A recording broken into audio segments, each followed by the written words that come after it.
주님의 은혜가 함께 하시길 바라겠습니다. 오늘 말씀은 갈라디아서 5장 7절에서 12절 말씀인데 9절과 10절을 읽고 말씀의 은혜를 나누겠습니다. 적은 누룩이 온 덩이에 퍼지느니라. 나는 너희가 아무 다른 마음을 품지 아니할 줄을 주 안에서 확신하노라. 그러나 너희를 요동하게 하는 자는 누구든지 심판을 받으리라. 아멘. 어제 말씀은 그리스도인의 자유에 대한 말씀이었습니다. 자유라는 것은 율법으로부터의 자유를 의미합니다. 끊임없이 수많은 율법을 지켜야만 하는 것으로부터 자유케 된 것이죠.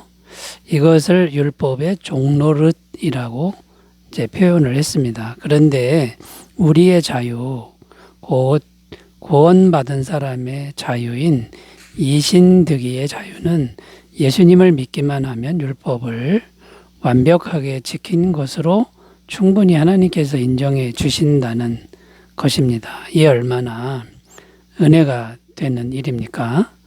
그러므로 바울의 권면은 이 이신득이의 자유를 잘 누리고 살라는 것입니다.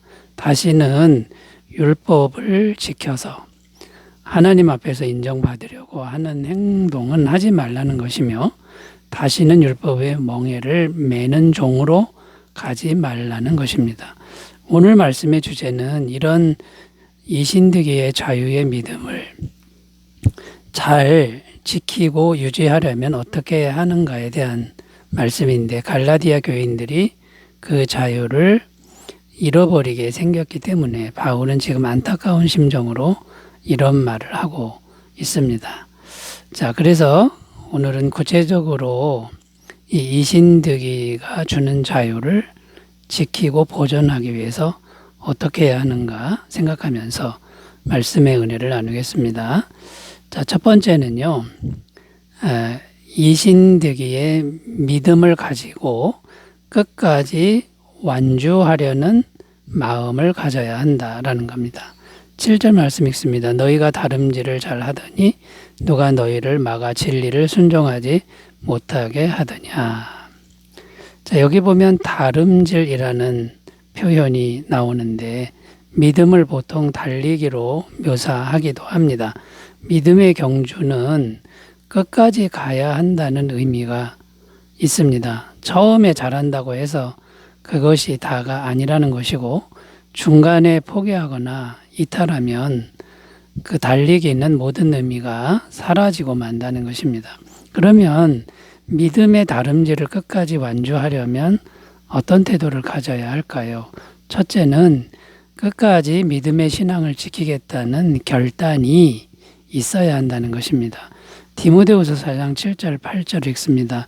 내가 선한 싸움을 싸우고 나의 달려갈 길을 마치고 믿음을 지켰으니 이제 후로는 나를 위하여 의의 면류관이 예비되었으므로 주 곧 의로우신 재판장이 그날에 내게 주실 것이니 내게만 아니라 주의 나타나심을 사모하는 모든 자의 계도니라. 자, 이 말씀은 바울의 고백인데 숱한 고난을 겪었어도 끝까지 믿음의 여정을 완주하겠다는 강력한 의지를 볼 수 있습니다. 자, 이렇게 바울처럼 날마다 어떤 고난이 와도 끝까지 완주하겠다는 결단을 날마다 하라는 것이죠. 둘째는요, 날마다 깨어있는 믿음을 새롭게 해야 한다는 것입니다. 베드로전서 4장 8절에서 9절 말씀 읽습니다. 근신하라 깨어라 너희 대적 마귀가 오는 사자같이 두루다니며 삼킬 자를 찾나니 너희는 믿음을 굳건하게 하여 그를 대적하라. 자, 이 말씀은 조금만 느슨해지면 믿음이 약해질 수 있다는 말씀입니다. 왜냐하면 마귀가 호시탐탐 우리들의 믿음을 무너뜨리려고 노리고 있기 때문인 거죠. 그래서 매일 믿음을 새롭게 해야 된다. 라는 말씀이고요. 셋째는 이신득이의 신앙을 항상 목표로 삼고 살아야 한다라는 겁니다. 빌립보서 3장 13절 14절을 읽습니다. 형제들아 나는 아직 내가 잡은 줄로 여기지 아니하고 오직 한 일, 즉 뒤에 있는 것은 잊어버리고 앞에 있는 것을 잡으려고 표대를 향하여 그리스도 예수 안에서 하나님이 위에서 부르신 부름의 상을 위하여 달려가노라. 자, 이 말씀에 보면 표대를 향하여 이런 표현이 나오는데 목표를 정하는 태도가 정말 중요하다는 말씀입니다. 이신득이의 믿음을 항상 목표로 정한다면 율법이 난무하는 이 세상에서 끝까지 이신득이의 믿음을 변치 않고 지킬 수 있다라는 것입니다. 자, 그러므로 이신득이의 믿음을 항상 목표로 정하고 날마다 그 믿음을 새롭게 하며 끝까지 완주하겠다는 결단을 날마다 새롭게 하는 복된 삶을 살아가시기를 바라겠습니다. 자, 이신득이가 주는 자유의 삶을 잘 지키려면 끝까지 완주하겠다는 마음을 가지라 살펴봤고요. 두 번째로 가보겠습니다. 이신득이가 주는 자유를 잘 지키고 보존하려면 어떻게 해야 될까요? 두 번째는 영적인 분별력을 키워야 된다라는 겁니다. 8절 읽습니다. 그 권면은 너희를 부르신 이에게서 난 것이 아니니라. 자, 이 말씀에 보면 권면이라는 단어가 나오는데 어떤 권면을 말하는 겁니까? 그 권면은 율법주의자들이 할례는 꼭 받아야 한다고 하는 권면이라는 것인데 이것은 하나님에게서부터 난 것이 아니라는 겁니다. 그럼 그 권면은 어디서부터 난 것이라는 것입니까?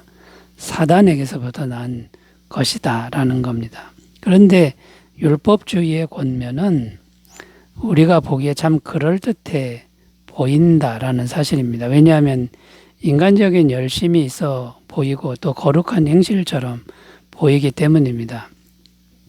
무엇이 문제인가를 분별하기는 쉽지 않습니다. 그러면 율법주의가 잘못된 생각인 것을 어떻게 분별할 수 있을까요? 첫째는 사람 중심인가 아니면 그리스도 중심인가를 잘 살펴야 한다는 것입니다. 복음은 그리스도만 살아있고 인간은 이미 죽었다고 선포하는 진리입니다. 그러므로 인간적인 것이라는 건 인간적인 능력, 열심 이런 걸 말하죠. 그것을 구원 앞에 세우는 자체가 벌써 잘못된 것임을 항상 분별하고 또 그것을 기준으로 삼아야 한다는 것이죠. 둘째는 인간의 행위인가 아니면 그리스도의 은혜인가를 잘 살펴야 한다는 것인데 복음은 100% 주님의 은혜로 충분하다는 것을 말합니다. 그런데 자꾸만 인간의 의로운 행위를 첨가하는 것이 발견된다면 즉시로 그것은 잘못된 것임을 분별해야 한다는 것입니다. 자, 결론적으로 말씀드려서 나라는 존재는 죽은 것으로 여기는 믿음이 있어야 한다는 것인데 나의 행위, 나의 의, 나의 공로, 나의 열심, 나의 지식, 나의 지혜 등은 하나님의 은혜 앞에서 항상 없는 것처럼 여기는 믿음을 잘 지켜야 한다는 것입니다. 하지만 그럼에도 불구하고 율법주의는 아주 전염성이 강하다고 말씀하고 있습니다. 9절 말씀해 보면 적은 누룩이 온 덩이에 퍼지느니라. 자, 이렇게 되는 이유는 우리가 살아가는 세상이 온통 율법주의로 가득 찬 세상이기 때문입니다. 그러므로 항상 성령님께 기도하는 삶을 통해 율법주의를 잘 분별하는 지혜를 구하셔서 이신득이의 믿음을 잘 지키고 보존하는 삶을 사시기를 바라겠습니다. 자, 세 번째로 가보겠습니다. 이신득이가 주는 자유를 잘 지키고 보존하려면 어떻게 해야 될까요? 세 번째는 기꺼이 핍박받을 것을 각오해야 한다라는 것입니다. 11절 읽습니다. 형제들아 내가 지금까지 할례를 전한다면 어찌하여 지금까지 박해를 받으리요. 그리하였으면 십자가의 걸림돌이 제거되었으리니.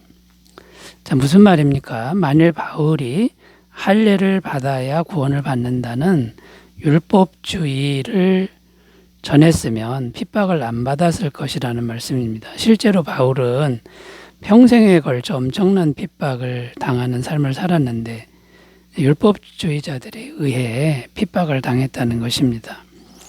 왜 이렇게 엄청난 핍박을 당하게 된 것인지 이어지는 말씀에 나오는데 십자가의 걸림돌이라는 표현 속에 담겨 있다는 것입니다.